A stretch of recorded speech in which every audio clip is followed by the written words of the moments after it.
Good afternoon, everybody. Welcome to the Monmouth Regional Chamber of Commerce's Lunch and Learn in partnership with the New Jersey Economic Development Authority. They just opened up a pre-registration for an upcoming grant application. And we have with us today, Paul Ceppi, the Managing Director of Business Development. A little bit about Paul. He's the Managing Director of Business Development at the New Jersey Economic Development Authority. And in this position, Paul oversees the small business services and regional business development teams, which play key roles in assisting companies in obtaining the resources and capital needed to expand and succeed in New Jersey. Prior to joining the NJEDA in 2007, Paul was employed by the New Jersey Housing and Mortgage Finance Agency. He sits on the Fort Monmouth Economic Revitalization Authority Housing Committee and the board of the New Jersey Redevelopment Authority. And he lives right in the center of our beautiful county in Freehold. And it's a great pleasure for me to introduce Paul so he can share information about this grant for everybody. Thank you, Paul. Great, thanks, Terese. I appreciate the opportunity. And I didn't realize you actually had my bio, so which is often uncomfortable as I sit here and listen to some of that. And at that point, I think it's a little dated right now, but that's fine too. So I'll have to make sure I update it. But good afternoon, everyone. Thanks for taking a few moments to listen to what the EDA, the current offerings from the EDA. In regards to helping small businesses get through this pandemic and hopefully recover and start to flourish as we roll through the recovery phases of this unfortunate situation. I'm going to talk to you this morning about the Phase 4 grant program. We've had that implies we've had three other phases, of course. But I'm going to run through some high-level overviews of the program, a little bit about the process, and focus really on some of the key factors that folks will need to know and do as part of the application process. I'll say it once and probably a dozen other times over the next half hour or so. What's key here is that folks need to be pre-registered to be eligible to apply for the program. Pre-registration is open, but it's open for another week from today, open through the 29th. So what's key is that folks need to, seriously pre-register. If you come in on May 5th when the application opens and you didn't pre-register, you won't have that opportunity to take advantage of the program. You do need to pre-register. And a lot of the information that would be baked into the application, as you do things, being the fourth phase, we've learned quite a bit from the first three phases in making it, as user-friendly as a government application can be. The pre-application is meant to help us and you, for that matter, gain as much information as possible without you having the stress and tension and anxiety that goes along with applying in a first come, first served nature of a program, because the actual application itself, when that goes live, is first come, first served, but only to those that have pre-registered. So you can go in, start your pre-registration process, have your cup of coffee or lunch with you at the same time, or whatever it is that take your time to go through that, upload the information that's asked to be uploaded, and then when it comes time for the actual application itself, then that's a little bit different. Make sure you've got a full laptop battery and you're in a good Wi-Fi zone and all that other good stuff. But the pre-registration process itself is meant to give you a little bit of ease to provide some of that important information, because it's crucial, because we need to make sure, that your tax ID numbers are correct, your legal name, your legally registered name is appropriate, as those are things that we're going to use to do sister agency reviews and checks with. And I'll say it a couple of other times too. Companies need to be current with all obligations, and I'm going to hop into the slides in a moment. But companies need to be current on all obligations with Department of Treasury and the Department of Labor. Have the appropriate documentation filed and taxes are current and things of that nature. So that all helps us initially. That's the other part too of the pre-registration benefit, is once we have that information, we're able to start to kind of work through that process prior to the actual applications themselves. So let me hop right into it. if I can figure out how to share my screen here. You think after a year I would have that down pat, but let me make sure I'm on the right one. And I'm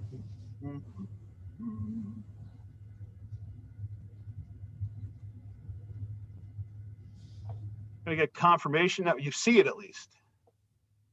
Are we good, Terese? Do you Oh, see yeah. it? Yes. Okay, I can great. see. Perfect. Thank you. Sorry about that. All right. Just a little bit of background on some of the things that the EDA has participated in, and then I'll get into what you guys are really here to talk about. But we've helped to assist over 55,000 businesses, and awards have gone out over the past year for a total of $250 million through a variety of different programs. Of course, the grant program.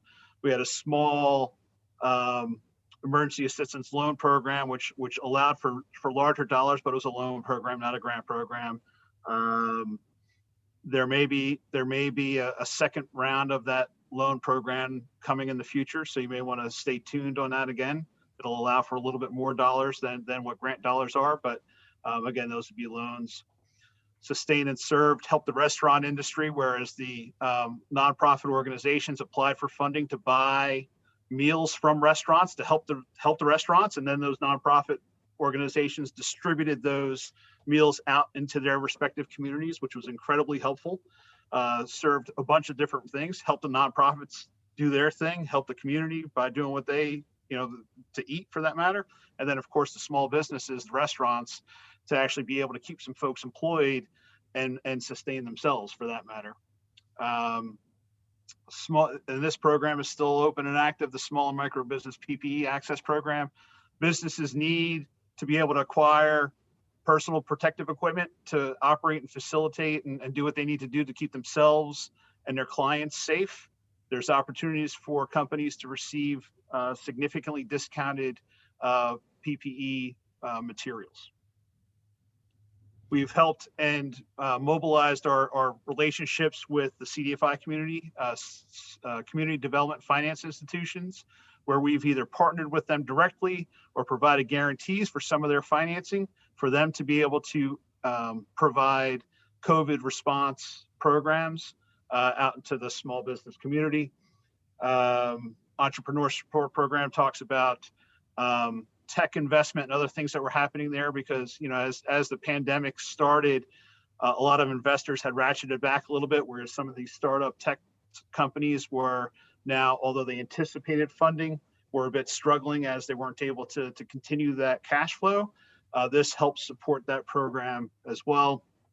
And the technical assistance, I think, is key. And although only 538 applications were assisted for a little over $500,000, and an incredible amount of information had been shared with folks as they try to complete those small business, the SBA applications. If folks think that the EDA application process at times is complicated, it pales in comparison to trying to apply sometimes for federal funds. So it was great to be able to offer that through a variety of different networks. On to the fourth phase of this program. Overall cumulative size of the program is $85 million, and we've broken it into three different categories. Well, four, but three primary categories that we'd look to do. It awards up to $20,000 depending upon the scope of this or the size of the business itself, but caps out at businesses that are that have up to 50 full-time equivalent employees or less. And that full-time equivalent aspect of things is a bit of a complicated formula. So if you had essentially part-time employees, you might have 3 part-time employees that work 12 hours a week. If you've got a retail shop or a restaurant or something of that nature, that could then equate to 1 full-time equivalent. You could also have 3 full part-time employees that may equate to more than that, depending upon how many hours they work and how often they worked as part of that analysis in regards to the quarterly payroll reports that are submitted to the Department of Labor. And we'll dig into that a little bit deeper as well. But we're going to As I mentioned, the pre-registration is open now and will close on April 29th. So again, it's a key component of eligibility of being open to the program or being able to participate in the program is to be pre-registered. Generally speaking, if that might be on the next slide. All right, I'll get to that in a moment then. Of that $85 million, we've got some set asides that are baked within that category. $10 million for childcare facilities, $35 million for restaurants, $25 million for micro businesses, which are 1 to 5 full-time equivalents, and then all other businesses that have between 6 and 50 full-time equivalents have a pool or an allocation of $15 million. And then there's a subset of all that across the board, which I'll get to in a moment as well. What I started to say earlier is if over the past year you have not logged into the state's business portal, you've missed out potentially on some good information. But I would encourage. All right. Karen, put yourself on mute, please. Oh, that was sweet. Thank you. Hey, Karen, let me. If you can, if you haven't had an opportunity to get on the state's business portal, I would encourage you to do so. There is an incredible amount of information there. business.nj.gov/COVID. Thankfully, they've abbreviated it from what it originally was when it started, but it's an incredible resource. It's got information about programs that are available. What do you do with your employees? Can you require them to get their vaccination? What do I do about spacing? You name it, it's on there. The other thing that's a nice feature about that is that it is staffed from, I believe, 8 to 5 nowadays, where you can log in and actually have a correspondence or a chat with a colleague of mine, either from the authority or the Business Action Center, who can help point you in the right direction for other resources that may be able to help in that regard. So again, business.nj.gov/COVID. You'll also find the link for your pre-registration there. You'll find a sample application for this program there. You'll find a YouTube tutorial, that was done by some colleagues to help you actually walk through the application, or the pre-application, I should say. We're going to kind of touch base on some of that now, but it's a nice video to kind of just go through to understand what you need to do and why you need to do it in the event that I missed something in our conversation here. So again, the pre-registration is open from the 19th through the 29th. Applications will begin to be available on May 3rd for folks that have not applied or have not been awarded funding through our phase 3 application, which size-wise is comparable to the phase 4. So we want to allow folks an opportunity that didn't receive funding, an opportunity to receive funding. So if you didn't receive funding through phase 3, you're open to apply on May 3rd, and that application will be, the application itself for each of the segments that you see here will be open for 1 week. Restaurants and childcare facilities would then open up. That application opens up on May 5th. May 10th is for micro businesses, and for May 12th is then, I don't want to call it a free for all necessarily, but then it's open for all other businesses. And again, each category will be open for a week's worth of time to be able to take applications. But you cannot apply if you haven't pre-registered, right? So that's again, I apologize for repeating myself, but the reality is, I think that's the if you don't get anything out of this conversation, but that, I think I've done my job for the day. Right, so a little bit of a flow chart for you to understand, where you approved through phase 3. No, apply on after you pre-registered, apply on 5-3. If you were, then it just kind of trickles down. Okay, then are you a restaurant or child care provider? If you are, you apply on May 5th. If you haven't, you've got to wait a little bit until your opportunity opens up either on a 5-10 or 5-12. So I think you get the flow of how that of how that looks.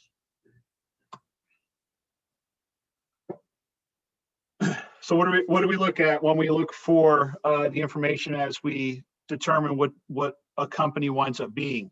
We're going to utilize your NAICS code, the code that you use on your tax returns that identifies what your business is. If you used to be a print shop and then you decided to convert your print shop into a restaurant, but you never changed your tax forms and you're still listed as a print shop, unfortunately, you'll have to wait until all other businesses are eligible versus being able to apply as a restaurant. So having some of that data and keeping your things current is certainly key. But basically, as part of the application process, or the pre-application process, I should say, you will need to provide your NAICS codes. That's something you'll have handy, and I'll talk to you a little bit about that further later. You must have a physical location in New Jersey, right? It's a New Jersey-based program. I work for the New Jersey EDA, not the US EDA or the Pennsylvania equivalent. So it's got to be a facility in New Jersey. As I mentioned earlier, you've got to be current on state and labor obligations. You've got to be in good standing with the state of New Jersey's revenue, Division of Revenue at Treasury, as well as with the Department of Labor. You must be registered to do business in New Jersey. A lot of folks, oddly enough, do get hung up a little bit in the registration process, as it is a two-step process. There will be a little bit of forgiveness for folks to be able to finish that second step throughout this application phase, but you do or will need to be properly registered in New Jersey to be eligible for the program. You've got to complete a debarment legal questionnaire. You know, you never defrauded anybody. You haven't, you're current on obligations. You don't have anything, nefarious going on. You've got to certify that you've been negatively impacted by the emergency. You've had a reduction in hours. You've had a reduction in revenue, things of that nature. There aren't many companies, unless you're the manufacturer of hand sanitizer or other PPE equipment, that hasn't been negatively impacted. So that should be a light lift, but still yet something that needs to be certified. And then, of course, you need to certify that you don't have an intent to lay off workers, or that if you furloughed folks, that you intend to hopefully bring those back. And they don't necessarily need to be the same people, but at least have those job opportunities that would be available. Okay. The grant awards themselves, depending upon the size of the company, based upon their full-time equivalents. And what we're going to look at when we look to calculate that is the peak number of employees that have been hired over the past, that you employed at one time over the past 2 years, 8 quarters worth of WR30s that are filed with the Department of Labor. Using that information, we'll determine potentially what your award size may be. The award potentially could be downsized based upon the need of or the unmet need that might be identified. The resources that this funding program is being utilized or that is funding this program are federal dollars. There is a requirement that the EDA do a duplication of benefits and a unmet need test as we look to this. So if you've received idle funds or payroll protection funds or other things that are administered either through the SBA or the EDA to help you through this pandemic, congratulations, that's great that it's happened. But we'll also look to identify and understand what the negative impact to the company is and understand what the needs are of the company. So you can't use funding sources to pay for the same items that you've already received other government sources for. It seems to make sense at face value. But you'll need to identify what resources you've already received so that analysis can be done and identify what exactly might you need to kind of sustain things going forward. So again, depending upon your size, 5 full-time equivalents or fewer, it's $10,000, 6 to 25 is 15, and 26 to 50 would be eligible for up to $20,000 of assistance.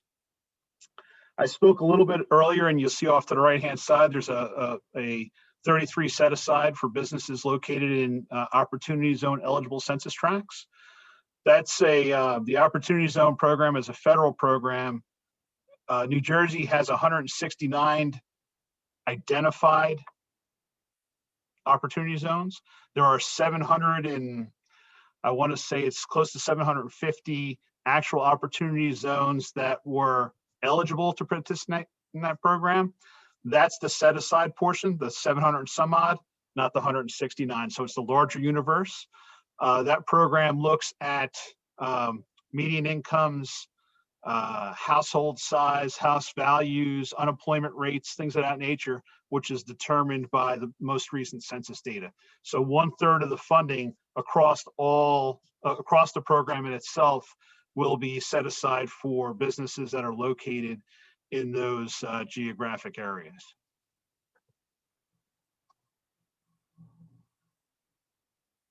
Child care providers, again, depending upon your NAICS code, will make us allow us to determine what bucket or allocation folks will be coming to. You'll see a common theme here in regards to what some of the basic criteria are: being current on your obligations with other state agencies, having a negative impact to the authority, and of course the grant sizes are based upon the number of full-time equivalents at the facility. So again, similar thought process as it looks to making an award or how you determine eligibility. It's just a different classification of the type of business that it would be. So again, child care providers and restaurants, that opens on May 5th. So a couple of dates. It's May 3rd for those that haven't received anything through our phase 3 program, May 5th for restaurants and child care providers.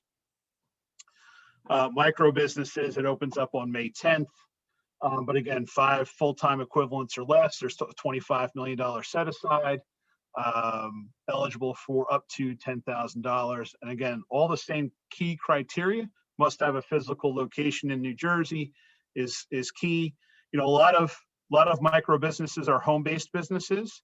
Home-based businesses are eligible through the program. However, it needs to be a New Jersey home, right? A lot of folks operate a business and have their home is outside of New Jersey, but for a home-based business to be eligible, it would need to be a New Jersey resident.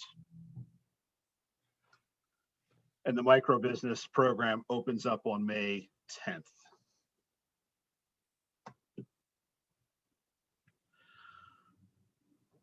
You're not a child care facility, you're not a restaurant or a micro business, May 12th is your date to apply.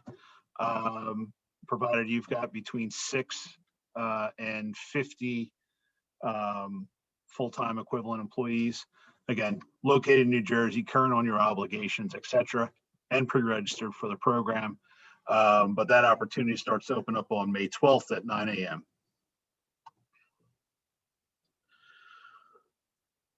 Talk a little bit about the required information. As I referenced, the business portal, business.nj.gov/COVID, an incredible amount of information you'll find on that website, right down to, you could probably bounce into just some personal needs. Where do I schedule to get a vaccine? Where can I get tested, etc. It's all kind of based off of that same portal, but the business aspect, of course, is certainly what we're focused on today. But once you start getting into those COVID-specific pages, there is an incredible amount of information that you'd be able to utilize. You'll view you'll want to take a look at the sample application, view the tutorial that my colleagues have done, because it's incredibly helpful. It'll answer some questions that were potentially may come up after this discussion. What will you need to have? Your contact information, your business address, of course. Have you received other government assistance? I referenced and talked about the duplication of benefits analysis and the unmet need tests that need to be done. So, excuse me, if you've received other funding, please let us know who, what, and where that is. You will need to certify to those funding amounts that you either haven't received them or that you have. And at the end of the day, all of this, of course, is auditable, so to speak. So you'll want to be careful in regards to what information you actually supply in that application. Your business's full name, the one that you used when you registered, right? It's not uncommon that a company gets comfortable in what they refer to themselves as. Even their business flyers may have something else, but the legal name is the name that is registered with the state, and that's what we're going to do our checks on. If you're not there in the system as DuSal's Pizzeria, who just happens to be around the corner here in Freehold for me, when it's actually Eddie DuSal's Pizzeria and Restaurant LLC, that might be the legal name, but I only know him as DuSal's. You'll want to have that full registered legal name as part of that application, because that's who gets the checks on. If I just punched in, for this example, DuSal's, we may not be able to find that, or we're going to find 30 other ones, because I know there's several others, but none of which are the guy that I see at Sam's Club every Saturday morning. So keep that in mind. What type of entity are you? How are you registered? Are you a C Corp, a sole prop, an S Corp, an LLC? Have that information handy, know what you are. When were you established? Companies need to have been established by after February 15th, 2020 to be eligible for the program as well. Your tax ID number, your peak count, as I mentioned, over the past 2 years, your last 8 WR30 filings with the state or Department of Labor. What was your peak head count there? Your NAICS code, right? How are we going to be able to determine what bucket, so to speak, you may fit in? Certainly, if you're a restaurant or a childcare facility, that's is key, because a micro business doesn't necessarily have a NAICS code. But if you want to ticket to the dance for the restaurant or childcare facility allocation, that's what we're going to look at to verify that that's what you are, right? And your revenue numbers for 2019 and 2020, as well as what your anticipated losses will be for the pandemic in itself. Understanding that some folks may not have their 2020 tax returns done. I do not. Thanks for the extension, because I'm a habitual procrastinator. But at least if you have some insight into what your projected revenue losses or anticipated losses may be as part of that. And again, I don't think I've said it in a while, but the pre-registration is key. It's already open, but it's something that you're going to need to do to be eligible for the program. I mentioned you've got to be registered. You got to be current with your obligations, right? So the EDA is going to take a look at your status. We will reach out to the Department of Treasury. We will reach out to the Division of Revenue to confirm that you're properly registered and that you're current on your obligations. Otherwise, we're unable to do so. I spoke a little bit about there's a little bit more flexibility in this round for folks to be able to get their business registration certificate. So what a lot of people didn't realize when they registered their businesses, could have been 5 years ago, could have been 2 years ago, but most likely if it was a longer period of time, you may not have realized, or maybe maybe this requirement has been implemented since then, but it's actually a two-step process. A lot of folks have done that first step. I've got my tax ID number, I must be registered. It's not the case. There's actually another step that needs to happen. You will be notified that you've got to get that BRC squared away, the business registration certificate. You'll have 4 weeks to do that.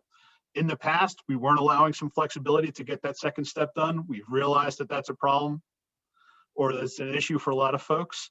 So you will have an opportunity to fix that if it isn't already. But again, something that you'll want to be ready to have to do, because that time frame is important, because there's a bunch of folks behind you potentially that will be looking to utilize the grant services. So it'll hold your spot in line, but only for 4 weeks. I talked about the set aside, so 1/3 of the funding, give or take 30. I don't know what's 1/3 of 85. Terese, help me out. You think I'm a numbers guy, right? So it's got to be around 28. Close to 30. Yeah, it's about $28 million going to be set aside for zones that were eligible for the Opportunity Zone program. Again, it looks at a variety of different things. to do that, but that's census data driven. It's about getting access or giving access to folks that have historically not had an opportunity to do so, or receive benefits. That's part of that mission in providing this opportunity for those census tracts, and Monmouth County has got quite a few of those. But it's also about providing the information in other languages. As I unfortunately only speak one language. My kids are a lot more fluid in other things, but me, it's English and English only, unfortunately. But we do have an opportunity if folks need assistance. Materials are available in Spanish as well, but then there are several other languages that we can get some assistance for people to translation services to help folks understand some of the materials. And again, all that is driven off of the business portal site to be able to access some of that. But happily, we'd be glad to kind of coordinate a discussion in the appropriate language for folks. There is actually a direct email that can be used and sent in to help facilitate that as well. At languagehelp@njeda.com.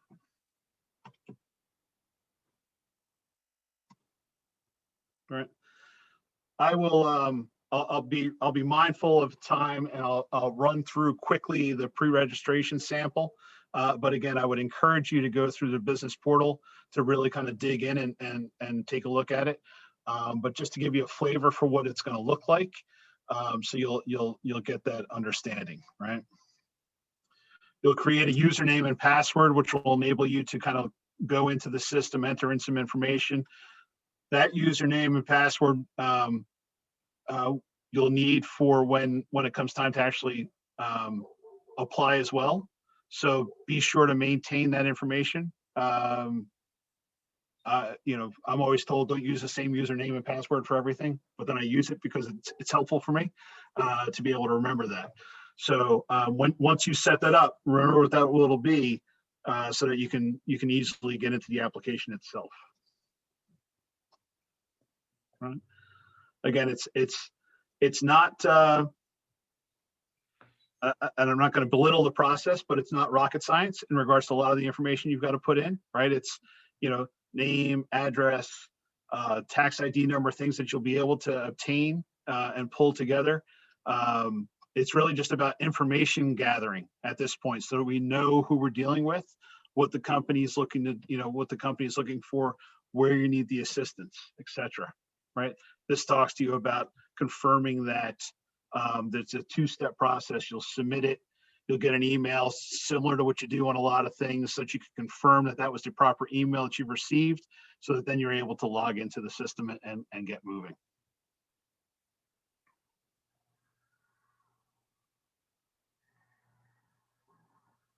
This gets into the actual pre-registration itself. Right, again, relatively basic information about what who we're dealing with, who the company is, where you're located, when were you established. Hopefully you're still in operation today. What's your ownership structure. We'll need to understand who the owners are that have a 10% or more ownership stake, as they're considered to be primary or majority owners into a company, as those folks will need to be identified and essentially sign off on any future grant agreements potentially. Your tax ID number, how do you file your businesses, right? So, a company,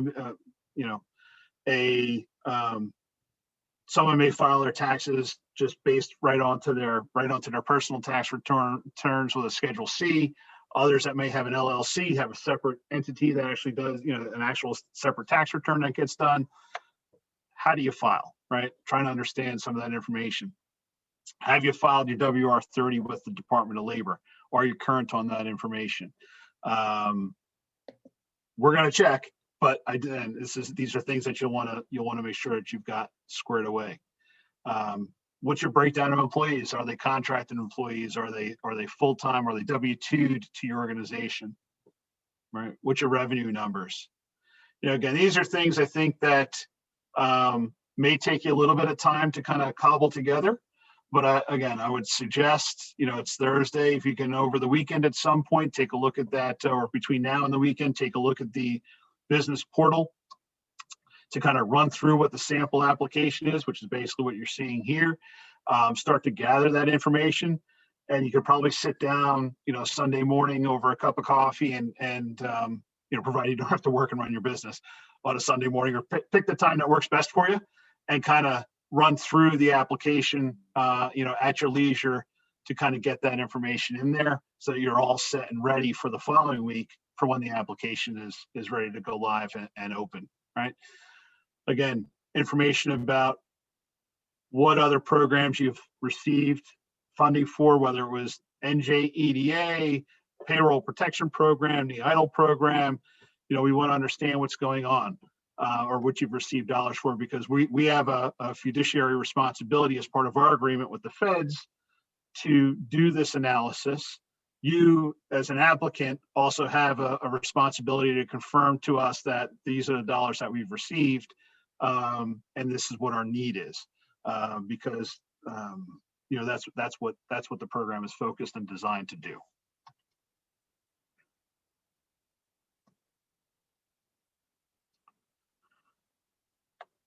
Legal questionnaires, tell us a little bit about yourself. It may result in additional information being requested or asked for. A yes to a question is not an automatic decline. It's about, okay, it's a yes, now what? Right? What else is happening? So just be mindful of answering everything appropriately. So that was the pre-registration. The estimator, what you might be eligible for. Again, these are worksheets, workable worksheets that are on the portal that will help you somewhat, I'll say, give yourself an estimate of what would be eligible depending upon your number of employees and what you've done or filed for over the past couple of years. Additional questions that'll be part of the actual application itself, right? So that was the pre-app. We're into the application now. So whether it's May 3rd, 5th, 10th, or 12th, depending upon when you're filing, these are the things that you'll need to respond to. It won't require much information other than answering or responding to the questions. The other information is a little more intense, and that's by design, so to speak. But that's it. In a quick, as much of a nutshell, in give or take a half hour that we are able to do, is the program in itself. I am happy and willing to take questions for as long as we need to, but I want to allow enough time for that to happen. So I'll try to stop sharing. I'm happy to do that. I'll turn on to Terese if you've got comments or questions off the bat that you may have, or if anything's missing. I think you're on mute for the moment. Hey, Paul, it's Virginia. We have a question from someone who's asking about the implications for someone who has more than one business. Yep. And whether they can apply for grants for each entity if each one has a 20%. Yep, I appreciate that. Thanks, Virginia. So if you have more than one EIN, you can apply more than one time. If you have one EIN and you have multiple facilities that all funnel up to that EIN, then you're at one application. But if you have created separate business entities to run each different business, each business can apply.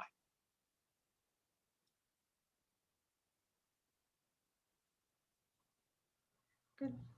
Any other questions?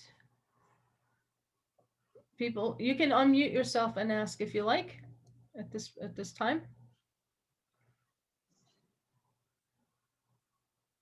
Oh, does the grant need to be repaid? I would think no, it's a grant. Well, provided everything you told us in the application is accurate and current, and we made an award based upon that information, then no, it does not need to be repaid. In the event of an audit situation, and maybe there wasn't an unmet need as part of that process, but assuming everything was accurate and current and you qualified, it's a grant. It doesn't need to be repaid.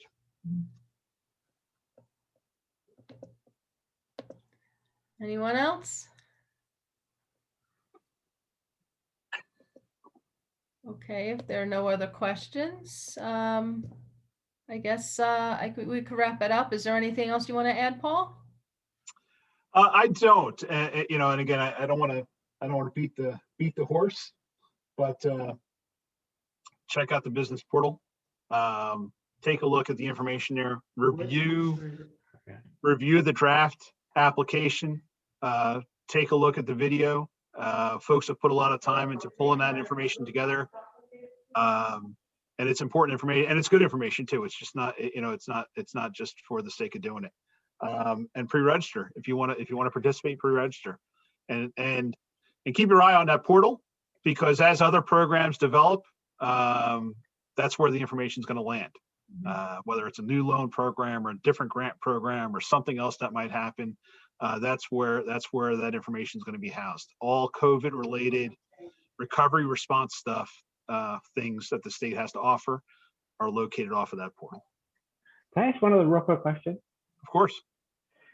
Did this is on, like, if we received a PPP loan, and it sounds like the application is going to ask us how much and what it was used for.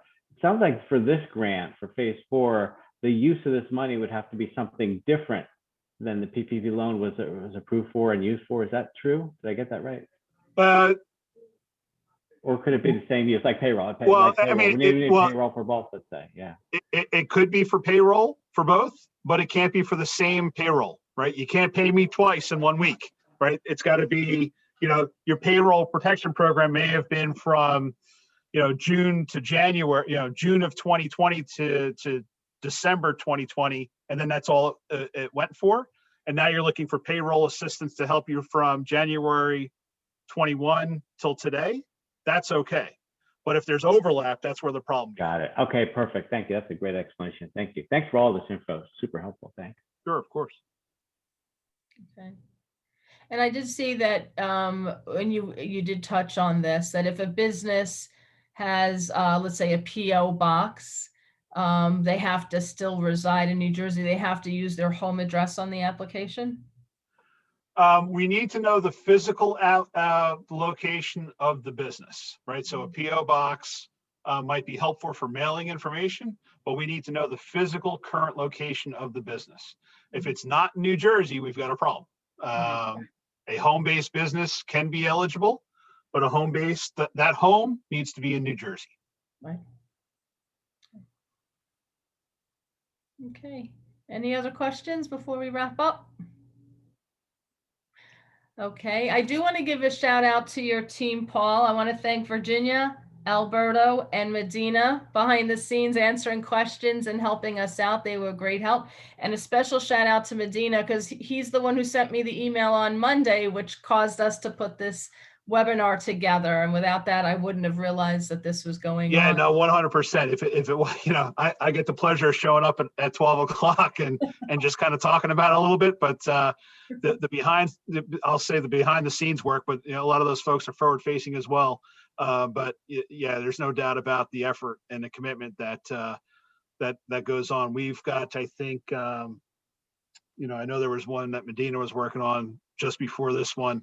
But there is probably 30 of these that will be going on over the past, you know, over this 2-week stint to let folks know about what's happening. So it's an incredible amount of work.